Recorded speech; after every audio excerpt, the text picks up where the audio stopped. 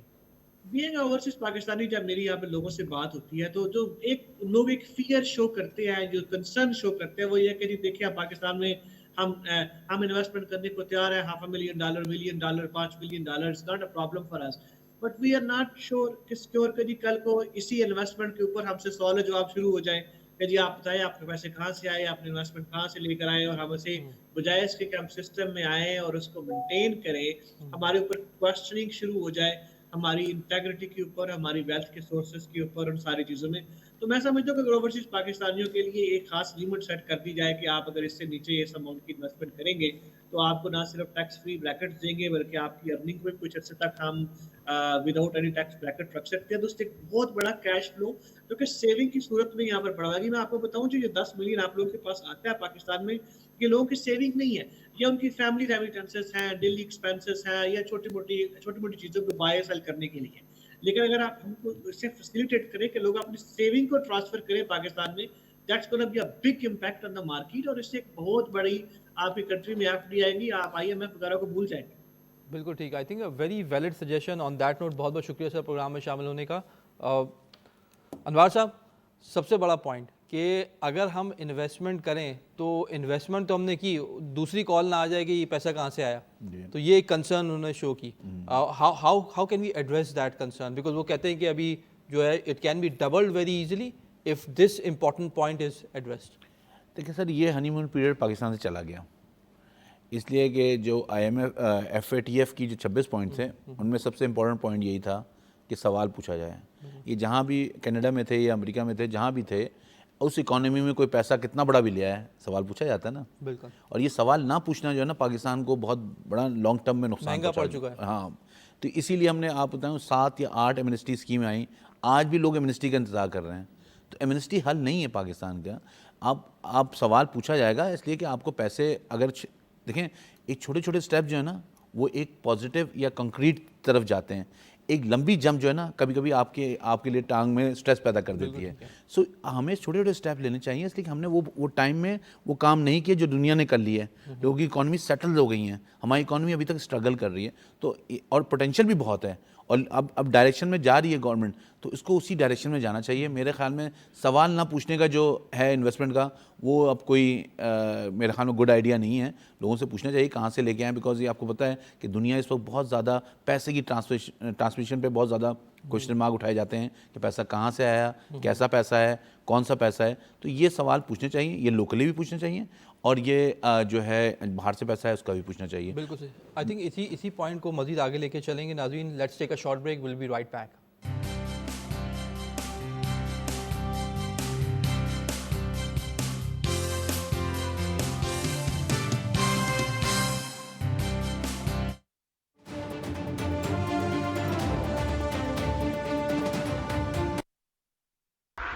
ہماری روایتی خوشیوں کو یادگار بناتا ہے میرا پے پاک کارڈ.